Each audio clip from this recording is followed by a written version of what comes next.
Hi, I'm Stephen Jamieson, and this is the British Wheelchair Basketball Women's League Highlights Show. We'll be bringing you all the action from Divisions 1 and Division 2, and here's what's coming up on the show.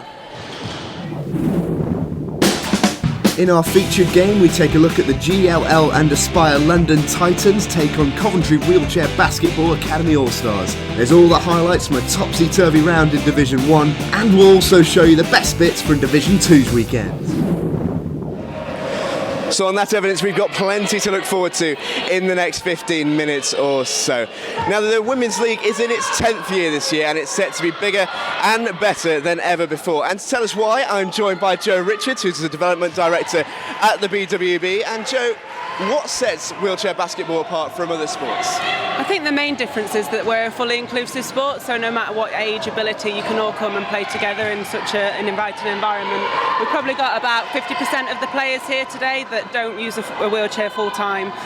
They might be people that have had an injury, retired from some other sport, they want to just come and play recreationally, or they could just be able-bodied players that want to come and play with their friends or just want to try something new, and they just see the wheelchair as a piece of sporting equipment, the same as you would use a canoe or anything like that to be able to access the sport. So that's probably the main difference between us and other sports. So we mentioned there about how the league is bigger and better this year. What is it about 2015 that's making it so special? Well, we've got two new teams in the league this year. We've got Leeds Spiders and Stoke Spitfires that have entered for the first time. So Division 2 is bigger than it has ever been, and it's now been split into two pools. A lot of the clubs are going out and about in the local community and doing a lot of development work that are bringing new players into the sport, and we're also getting a lot more promotion. I think since London 2012, the atmosphere and the spectators that come along to play has increased so much that it just makes the atmosphere at an event like this completely different. And in Division 1, a lot of the players are now centrally based within the programme that we've got at Worcester, so the quality of play has gone completely through the roof since last year. It's a lot faster, it's a lot quicker pace. And there's a lot of GB players here this weekend, isn't there? There are, yeah. As I said, they've moved to a lot of them have moved to Worcester. They're training day in, day out, they're working really hard, and I think that's paying off in the quality of games that we've seen this weekend. Thank you very much, Joe. And if you'd like to know even more about the sport of wheelchair basketball, then why don't you take a look at this? Wheelchair basketball is similar to basketball in many ways. The court size and hoop height are identical, as is the scoring system, 2 for a basket and 3 for a long shot beyond the three-point line. The rules are largely similar too, although travelling works slightly differently in this sport, with players only allowed to propel themselves forward in their chair twice without bouncing the ball. This sport is also non-contact too, however chair-to-chair contact is expected and allowed within reason. This sport is inclusive and caters for absolutely everyone, so a system is in place to balance the teams. Each player is individually classified according to their functional ability on a scale of 1 to 5, and teams are only allowed a set total on the court at any one time. The league is divided into two divisions. Division 1 contains 4 sides, whereas Division 2 contains 2 pools of 4 teams. Both divisions will end their seasons with the playoffs, which will determine their champions.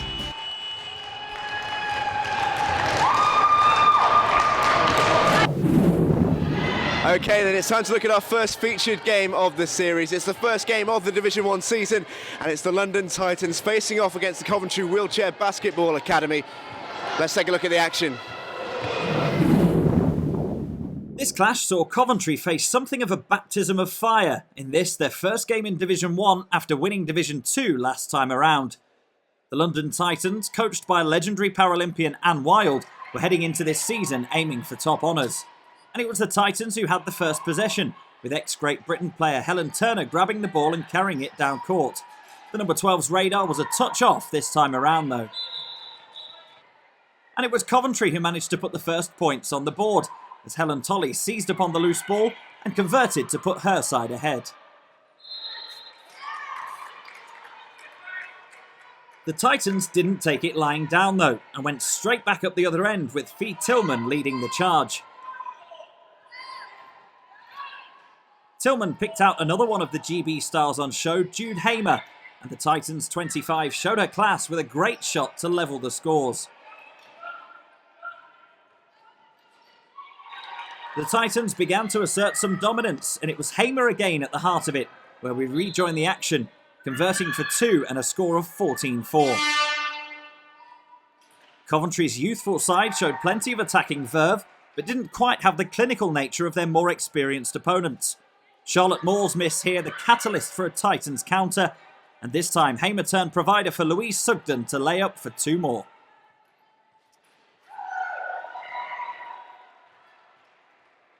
It was more of the same in the second quarter, as Hamer continued her personal crusade after a great assist from Pauline MacDonald. The hooter signalled half-time, and the teams took on drinks with the Titans leading 31-7. The London side started the third quarter as they left off the second, but with Sarah Grady leading the attack. Fee Tillman's shot wasn't quite good, but it was Hamer again to tidy up the rebound. The Titans were in irresistible form, and another quick breakaway saw them extend their lead. Megan Wood held up the play before Sarah Grady overlapped on the right to shoot for 2 and extend their lead to 30. It wasn't all doom and gloom for Coventry, however, and their frequently promising build-up play was finally rewarded here with a score, as Joy Hazelden and Charlotte Moore linked up really well to tee up Helen Tolley, her 8th point of the game and Coventry's penultimate basket of the match. In the end, though, it was a great start to the season for the Hamer-inspired Titans as they triumphed 52-26. Alan March caught up with a 23-point scorer and coach Anne Wild after the match. It looked like your team had a little bit more experience than your opponents in that first game, and certainly a very good team spirit. Has that helped? Yeah, definitely. This is my first game with Titans. It's my first season with them, but yeah, I really enjoy it. There's a lot of people that I played with at GB and stuff, and a lot of people that I'm used to. Yeah, it's just a lot of fun. And Coventry are a new team to the league, to the division, so they played well. They gave us a good challenge, but yeah, it's good. It was fun. And you got off to a really flying start there. New team in Coventry, but you'd have wanted to go out with a first game with a victory. Yeah, I think we wanted to make a statement about where we are this season, what we want to be doing. It's a statement of intent. We want to make a real impact on the league this year, and we've got some really good, fresh, new additions to our team, and we're utilising them really well. I think it's all about experimentation and putting players out where they wouldn't normally be, so pushing their boundaries a little bit. I always like to push my players a little bit and see what they can actually do. How good is an event like this to promote wheelchair basketball? Yeah, it's always been a fantastic event. I think I've been around since the beginning of all of this, so yeah, it's been brilliant to see its growth and development, and it actually perpetuating what we're trying to do at grassroots level, and every club in this league is trying to do, and that's bring on the new talent and new people so that we can actually build this process, so that we can push something forward. I'm very passionate about what we do, and anything that pushes that forward is great by me. So what is the message after game one? We're going to win this league? We have every intention of doing that. So a great start to the weekend then for the London Titans, but how did the rest of Division 1 get on? Let's find out.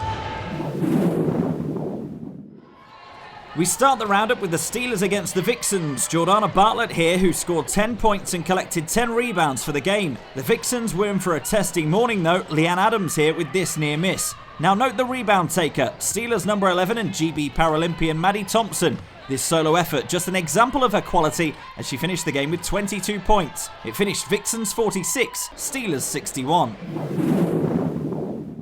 The Vixens' second game of the day saw them take on Division 2 girls Coventry. The exciting Joy Hazelden finding 12-point game scorer Sarah Hope for this score.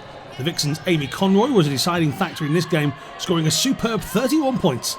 Coventry trailed by just 1 at half-time, but slipped away to a 67-50 defeat.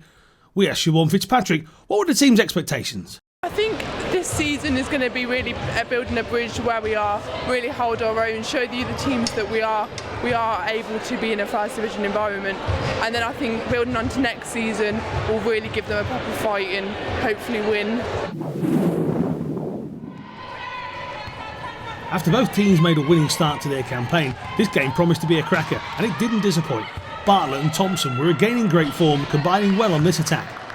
Jude Hamer led the scoring for the Titans in the opening game and found 14 more in this contest. Sheffield's Leah Evans chipped in with 17 as the Steelers edged it 61-65. On to day 2, and the Vixens were up bright and early on the Sunday to face the Titans, who were also 1-1. After hitting nearly a half-century of points on the Saturday, Conroy wasn't showing any signs of tiring. After drawing the foul, she was hot from the free-throw line. With just 4 points in the game in the closing stages, coach Scott Wallace was right to look a little nervous, but his side just about held on. Vixens 50, Titans 46. After hitting 26 points in their opening game, Coventry Academy did it again here, this time against the Steelers. But when facing the likes of Jessica Pilkington, that's never quite going to be enough.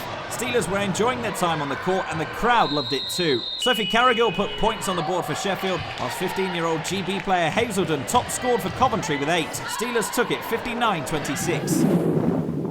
The Titans look to put back-to-back defeats behind them as they face Coventry for a second time in the weekend. GB star Hamer collected 12 rebounds in this contest, here driving forward to assist three-time Paralympian Helen Turner, who top-scored the game with 14 points. Coventry conceded 5 less and scored 5 more than they did in the first fixture on Saturday, showing real signs of improvement throughout the weekend. Titans 47, Coventry 31. The final Division 1 game of the weekend gave us the biggest points total of any match. The Steelers made it 4-0 by beating the Vixens, with Maddie Thompson netting a staggering 39 points. The Worcester University student finished with 105 points for her 4 games. Pilkington and Bartlett heavy in the assist numbers, despite the best efforts of Vixens' Claire Griffiths, who led all of her team's stats. Thompson didn't quite have it all her own way, but the Steelers were still comfortable winners, 92-55. So then, let's take a look at the league table, and after 4 games, it's the Steelers that have shown their mettle in the early stages. Their 100% record sees them top the table, ahead of the Vixens. The Aylesbury-based club sit in second place on 6 points ahead of the Titans, who also have 6 but lost out in their head-to-head match. Newly promoted Coventry will have learnt a lot from the opening weekend, and will look to build on their first 4 games in the top flight. Now it's time to focus on Division 2. Let's find out how they got on this weekend.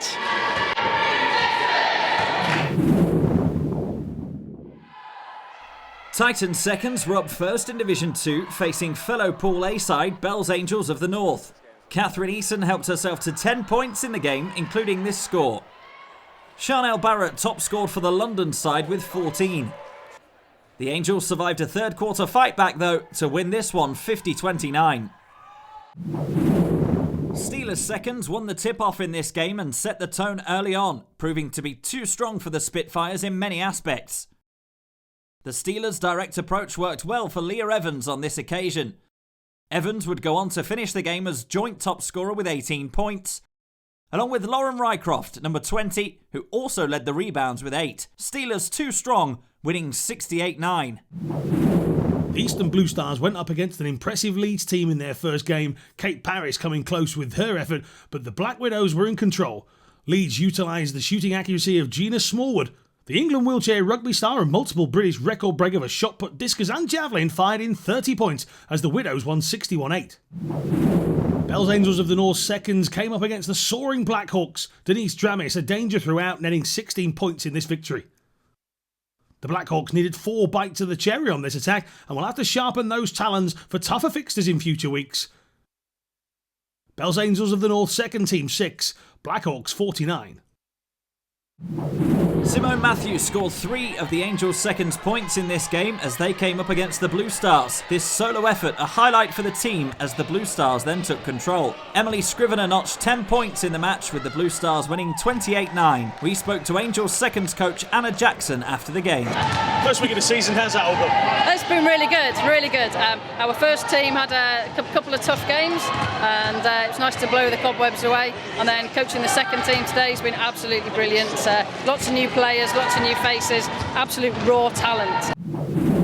Arguably the game of the weekend in Division 2. Just 1 point separated the teams at half-time before the Angels pushed on to a 7-point lead going into the fourth quarter. Anna Jackson, Ballard East, Eason and Robin Love amongst the scorers. This huge 3-pointer from Leah Evans tied it up at 50 each with 40 seconds remaining before the Angels found 2 late scores to snatch the win 54-50. Titans' second team ended the weekend 1-1 with this victory over the Spitfires. Having Anne Wild as a coach is clearly helping some of the youngsters, like Rosanna Greaves, who's extremely happy with her game.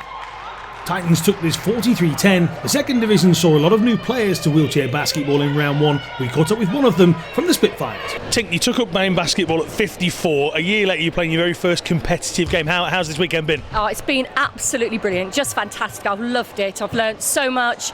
playing, like yesterday, I was a bit like a rabbit in headlights because it was just such a different pace and people are just so talented here. And today I managed to calm down a bit and enjoy it a lot more. People of any age, what would you say? Get involved? Too right, any age. I mean, if I can start playing it at 54, anyone can start playing it, and go and find where your local club is, because you just have to go on the internet and look up British wheelchair basketball, and there are loads of clubs out there. Maybe feel a bit younger again.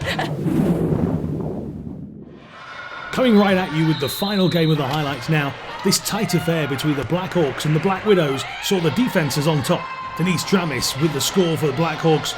She'd go on to finish with 8 points and 10 rebounds.